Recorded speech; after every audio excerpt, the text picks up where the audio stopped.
Hello, magandang umaga po sa ating lahat. Happy Father's Day. Mga padre di pamilya, Father's Day, kumusta ang pagkapadre di pamilya sa bawat tahanan? Masaya ba ang maging padre di pamilya, mga men? Tayo ba yung binabanggalitan ng mga misis? Brother Edmond, tayo binabanggalitan, amen? Mga padre di pamilya, Brother Jose, Brother Robinson, Brother Cesar, Alex, Samuel, maraming mga kapatiran natin padre di pamilya. Happy Father's Day sa lahat.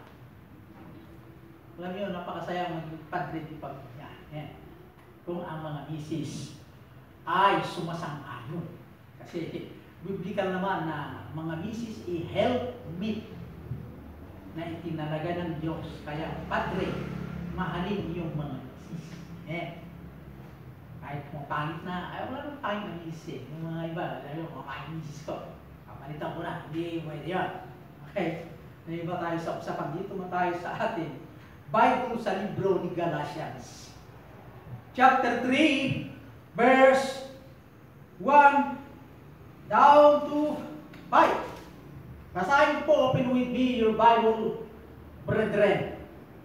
O foolish Galatians, who hath bewitched you, that you should not obey the truth, before whose eyes Jesus Christ had been evidently set forth crucified among you. Sa verse 2, this only would I learn of you, receive ye the Spirit by the works of the law, or by the hearing of faith? 3, are ye so foolish, having begun in the Spirit, are ye now made perfect by the flesh? 4, have ye suffered so many things in vain, if it be yet in vain? For the last verse, 5, he therefore that ministered to you in the Spirit, and worketh miracles among you, doeth it by the works of the law, or by the hearing of faith? O Panginoon, na maunawain sa lahat ng panahon, salamat po, O Diyos, sa iyong mga salita. Salamat po sa mensahe sa Sunday School. It is only by the blood, the greatest ambition of all, to serve and to praise thy name, the center of this bad life. I pray, O great Father, na dagdagan mo pa ang iyong pananampalataya sa magitan ng pagbukas mo ng bawat puso sa lahat ng mga nakikinig, upang sila po'y makaintindi sa iyong salita sa magitan ng biyaya. O great Father, bigyan mo sila ang pagkakataon na tumutag sa pananampalataya sa bawat mga nakikinig, upang magamit sila yung paradalang sulikat mo. At ang iyong pagbabalik, Ama, ay malapit na. Ang nangyayari sa aming kabalikiran at aming kapanahunan ay simbolo ang iyong pong pagbabalik na ipinaalaala mo sa iyong mga anak. Ang lahat mayroon sa lupa na higit na hinahangad ng tao ay temporary lang. I pray, O great Father, hamunin mo ang mga heroes. Hamunin mo ang mananampalataya, iligtas mo sila sa virus. Iligtas mo sila, O Diyos, sa mga kapahamakan. Kung ibigyan mo silang pagkakataon magkaroon ng safety, upang marinig pa ang Ebanghelyo sa mga unsaved, ganoon din po sa mga saved, bugat na sila po'y maging magalak at laging mainit sa larangan ng paglingkod. Help thy servant, Father. In Jesus Christ I pray. Amen. Hello. Happy Father's Day. Alam po, nakasimangot kayo dyan. Pero Brother Edmar, nakasimangot ka. Nakasimangot. Brother Alex, Brother Alex, kaya hindi umiti, nakasimangot yan. Pero isa sa mga young people na nakadalo po sa prayer kada Sunday po, ang unang lalaki na binata po ay si Brother Alex. Yan si Brother Alex ay, amen?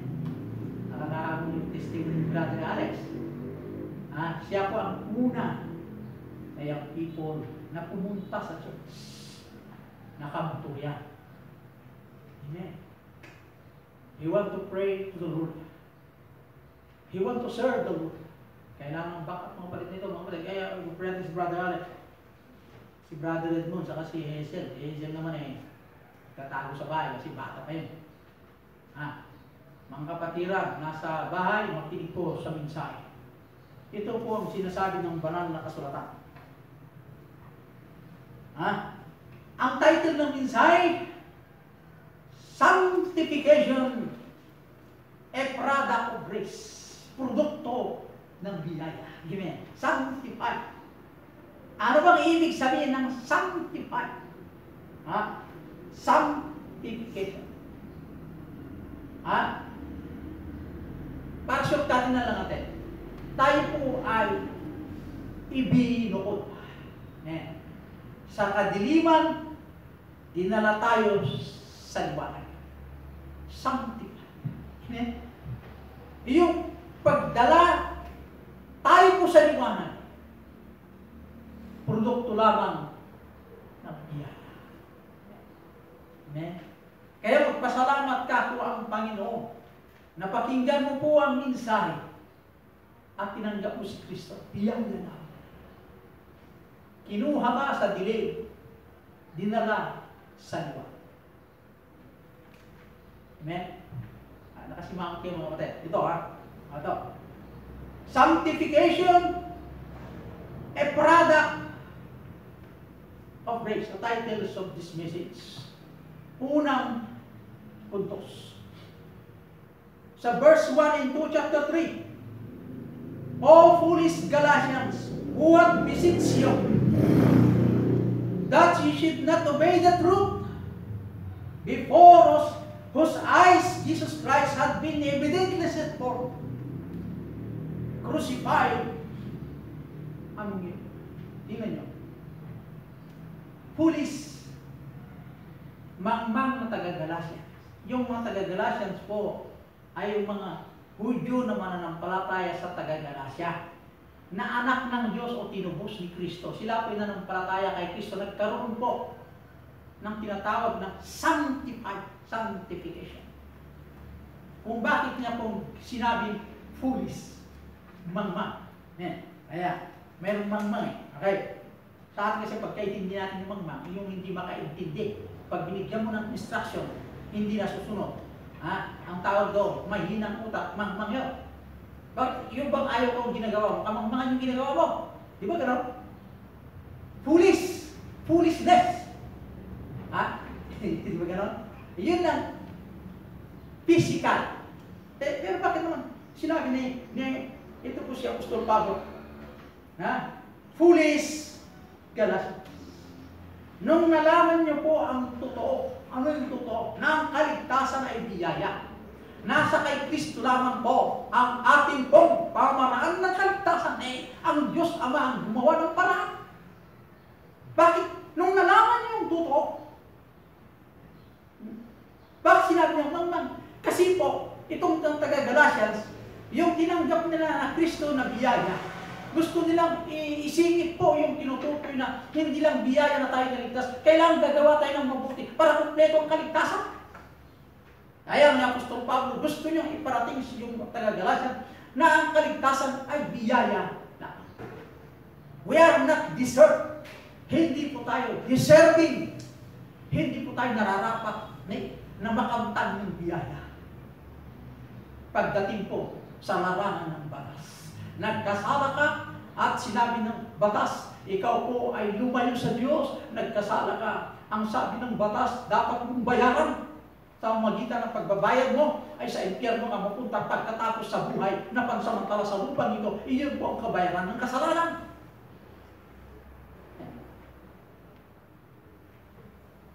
Bakit kayo mga taga-Galatian mangmang kayo? Nalaman nyo na ang totoo. Gusto nyo pang isingit ang paggawa ng mabuti. Mangmang ka. Ito po gusto ni Apostol Pablo. Kaya unang punto, sanctification, a product of salvation. Right? Yung mga taga-Galatians, they were trying to please God by being obedient to the spirit of law and not the spirit of liberty. Gusto yung mga taga-Galatians na ang Diyos magiging kagalak-galak o ang Diyos ay matutuwa sa magitan ng pagsunod. Iyon pong kanyang kautusan. Maganda yung sumunod sa kautusan pagkatapos na tayo po ay ligtas. Sumunod ka.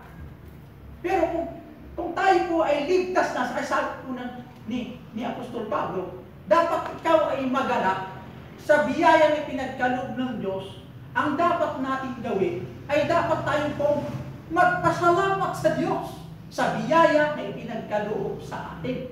Hindi yung gagawa ka ng mabuti para sabihin mo sa Diyos na ikaw ay matuwa sa akin dahil sa kabutihan ko, yung pong biyaya pinagkaloob mo ay sa umagitan ng ating paggawa, ikaw ay dapat matuwa.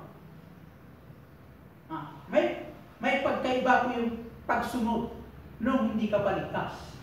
May pagkaiba rin po, yung kung anak ka ng Diyos ay sumunod ka. Okay. The Spirit of the Lord, magkaiba po yung Spirit of liberty at ang Spirit of the Lord. Sa magitan ng pamaraan ng batas, Espiritu ng batas. We are all nothing. Pero sa magitan ng Espiritu ng kalayaan, dahil kay Kristo, nagkaroon po tayo ng kalayaan na purihin. Praise God! Praise God! I'm a child of King. Praise God! Praise God! Kaya, ito pong foolish na sinabi ng Apostol Pablo, the lack of wisdom and intelligence. Kakulangan ng karunungan. Naglikom ka ng karunungan, mayroon sa lupa pagdating sa actuality. Ay nagpapakita pa rin na ikaw po ay mangmang. Nung natuklasan mo ang katotohanan, that is wisdom. Nung purihin mo ang Diyos. Pero nung natuklasan mo po, nagkaroon ka ng knowledge, at hindi mo ini-apply, kulang ka sa wisdom. The people of Galatians prided themselves on their intellectual. Kaya pala ang kakulangan sa mga taga-Galatians, nagkaroon sa kanila po yung pong mataas na ere. Pride themselves. Kaya, excuse me, ito po yung pong taktik ni Lucifer. Tingnan niyo. Pag ang tao pinapakitaan mo ng mabuti, mabuti rin sa iyo. Pero pag kilitin mo ang kanya pong ayaw niya, lalabas yung pride. Ibig sabihin, yung ayaw niya po, patulad yan. Ikaw, Edma, sa pula. Mabait ka, maamo ka, matulungin ka. Siyempre, matawa yan, humihiti. Di ba? Matutuwa yan. Pero pag sabihin mo sa kanya, alam mo, Edma, yung ugali mo, babayero, mandarambong ka, at ikaw ay loko-loko. Sa harap ng tao, mabait ka, pero sa likod mo, ganito ang ginagawa mo, hindi maganda yan. Yung pagngiti niyang masaya, magbabago ka yung pagngiti. Kaya magpa-pride yan. Sasagunatin ka agad. Sample lang po yun. Papalabasin mo kanyang pride. Kaya sa logic iba naman ang logic Pag ang tao ay gusto mong malaman ng totoo, ito yung style ng mga lasinggero, ito yung mga politisyan. Ano ka ba talaga? Sa puti o sa pula? Para malaman mo siya ay nasa puti o nasa pula. Pero sa eleksyon sana, ikaw ba sa akin o sa kalaban ko, ganyan? Sa iyo to, sa harapan mo. Kumuha ka ng tao. Painumin mo nga siwat. Pag pininom mo siwat, malasing. Kanino ka ba talaga? Sasabihin yung totoo. product lang yun. Kung hindi makuha sa pamamagitan ng anak, Samson at Delilah taktika. Si Samson po ay kinumpes niya lahat kay Delilah, kanya kung totoo. Na sinasabi ng Diyos, huwag mo sabihin kanino. Dahil sa ganda ni Delilah, kaya itong mga ladies, talaga itong mga ladies talaga ako. Okay, pag-amit kay Lucifer. Dahil sa ganda niya at bango ni Delilah, nakuha niya si Samson. Sinabi ng totoo, ano nangyari kay Samson? I challenge you members. Gusto mo palitawin ng totoo? Dahil paraan. Pagpasalamat tayo sa Diyos. Kahit tayo po ay all nothing besides God. But God is still gusto niya iparating sa atin na ang kaligtasan natin po ay produkto ng sanctification. Kaya mahalaga yung pagpili ng Diyos. Kaya lagi natin pinagpipray sa Diyos. Pag tayo susuluinin, Panginoon, itong taong kausap ko ngayon, piliin mo naman siya yung maligtas. Okay? Kasi nasa kanyang pagpili. You have not chosen me, but I have chosen you. Say the Lord. Naayos niya. Kaya biyaya lamang ng Diyos, produkto ng kaligtasan. Nung ikaw ay napili, nalaman mong totoo. Anong klaseng lifestyle meron ka? Amen? Lang nag-iimin natin, amen? Yung ating conversion, we are sanctified by God. The moment we are saved. 1 Corinthians 6:11. And such ye were of you, but ye are washed, but ye are sanctified, but ye are justified in the name of the Lord Jesus Christ, and by the Spirit of our God. Kaya sabi ni Apostol Pablo, sanctified, sanctification, as a password associated with washing and justification. Amen? Ay, ito alam niyo, noong nakalista na ang pangalan mo, noong ikaw ay pumasa ng buong, masaya na, di ba? Hindi. Nung ikaw naman ay nakakuha ng 85 pataas, pinakamababang grade mo ay 85, hindi. That's my word. I did it. Di ba gano'n mga estudyante? Pero pag nakakuha ng 70, mayroon kang mali, I did it. Ang kanyang mukha ay malungkot na. Parang nabato ng malaking bato sa likod. Tingnan nyo. Noong nakasulat na sa libro ng buhay ang iyong pangalan, pinili ka ng Diyos na naisulat doon to the power of the Holy Ghost. In the name of Jesus Christ. Dapat tayo po ay laging magagalak. Tayo po ay laging masaya. In times of trouble or in times of problem. Amen? Dapat tayo spiritually malungkot man ang katawan. Pero spiritually, tayo po ay nariyan. Amen? Sino mga Kristiyano, madaling matangkuhin, madaling masaktan, ayaw po na. Okay. Kaya sabi ng Diyos, have faith in God. Yung faith ay nagmula rin sa Diyos sa atin. Bigyan natin ng halaga ng faith. Dapat tumaba ang faith natin. Kailan lalago yan? Kaya nga sinasabi ng Bible, obedient to His word, ay magkakaroon po tayo ng galak. Magkaroon tayo ng blessing.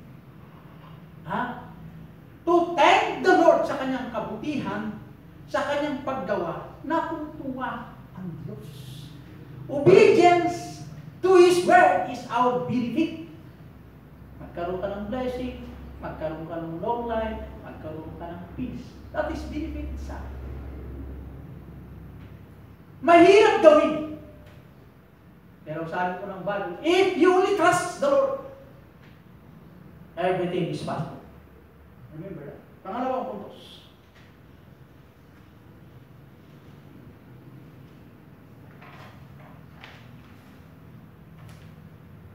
Sanctification performed by the Spirit, 9 Psalms 3 down to 5.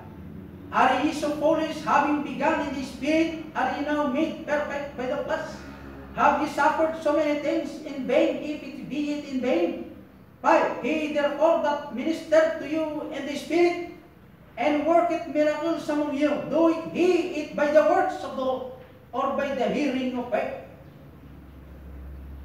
Sanctification performed by the Spirit. Sanctification result from the Spirit's revelation. Inire-reveal ng banal na Espiritu Santo, which is the result. Itong tinutukoy ng sanctification. It is upon the blood is the basis of our sanctification. Sanctified by, amen. Kaya, Ephesians 5:25 down to 26, Christ also loved the church and gave himself for it, that he might sanctify and cleanse it with the washing of water by the word. Yung pong washing of water by the word. Yung water po, ito yung sinisumbolize po yung pagsunod sa magitan ng kanyang salita. Ang kanyang salita, tinutukoy po na tayo po lamang ay nilinis ng dugo. If we obey His word, accept His side, being in person, serve the Lord. Sa Hebrews 2:11, for both He that sanctified and the who are sanctified are all of one. For which cause He is not ashamed to call them brethren. Sa 13 ng chapter 9 ng Hebrews, for if the blood of bulls and of goats and the ashes of an heifer is sprinkling the unclean, sanctified to the purifying of the flesh, how much more shall the blood of Christ, who through the eternal Spirit offered himself without spot of God, purge your conscience from dead works to serve the living God. Christ's death was to set you and apart unto the Lord God Almighty. Upon the book confirmed the power of the blood by the light of the Spirit. Kaya, maliwanag po mga kapatid, brethren, it is only washed by the blood, by obeying His word. Kaya, maliwanag po na sanctification performed by the Spirit. Yung spirit of liberty, not spirit of this flesh. Kaya there is no reason for us. There is no reason for us, or any reason or high reason, to justify ourselves that by our own ways we can live apart from God. It is only by the grace of God that we have still a long life in good health to enjoy Christian life, to praise the Lord. Amen? Tingnan nyo. Hindi ko naman sinasabi, hindi naman sinasabi ng Bible na mangarap ko na maging maganda ang buhay. Wala namang problema dyan eh. Magkaroon ng ambisyon sa buhay, wala namang problema dyan. Gusto ko lang linawin sa inyo, baka mamaya magkaroon tayo ng argumento rito. Ang gusto na ng Bible, una, seek ye first. Ito. Wala sinabi na sa part ng Bible na seek ye first your ambition. Hindi. Seek ye first the Lord. Ano yung seek? Kilalanin mo ang Panginoon. Kilalanin mo kung sino siya sa buhay mo. Kilalanin mo ano yung mayroon sa lupa. Kilalanin mo kung paano ka kinubos. Kilalanin mo ang sentro ng buhay mo. Kilalanin mo ang iyong responsibility. Kilalanin mo ano ba yung main thing kung bakit ka buhay sa sanglibutan likha ng Diyos. Kilalanin mo, alamin mo yan. It will reveal later kung ano yung sentro ng buhay mo na dapat mo kukunin ang misyon sa buhay. Sanctified by God. Gusto lang Diyos, una ang lahat sa'yo. Kunin mo anong kurso mo kung lamang mag-comprehend sa plano ng Diyos sa buhay. Kung mag-comprehend, Hindi ka pababayaan. Amen. Pero kung by the Spirit, ang problema kasi karamihan nagtapos, karamihan magkaroon ng trabaho, karamihan po, yung maganda ng buhay, nakalimutan naman nila yung tumulong sa kanila. Ang ibig sabihin nakalimutan magbasa ng Bible, nakalimutan po ang manalangin, nakalimutan po yung mga kanilang responsibilidad, kung paano siya noon, mananalanginin, nawala na yun. Pero nasa isip niya yung sa Diyos. Pero isa kabuhay yung katuruan ng banal salita ng Diyos, nawawala na, nanlalamig na. Pero sinasabi naman na, siya rin po ay hindi nakakatawa. Amen? Kaya, in the life of the saint, kailangan na tayo po bilang mananampalataya, to be made perfect means to bring to a place of completion, to make whole of maturity. God's desire is to make you and I into the likeness of Son Jesus Christ, to accomplish the mission while we are redeemed by the blood of Christ. A blessed morning and good day.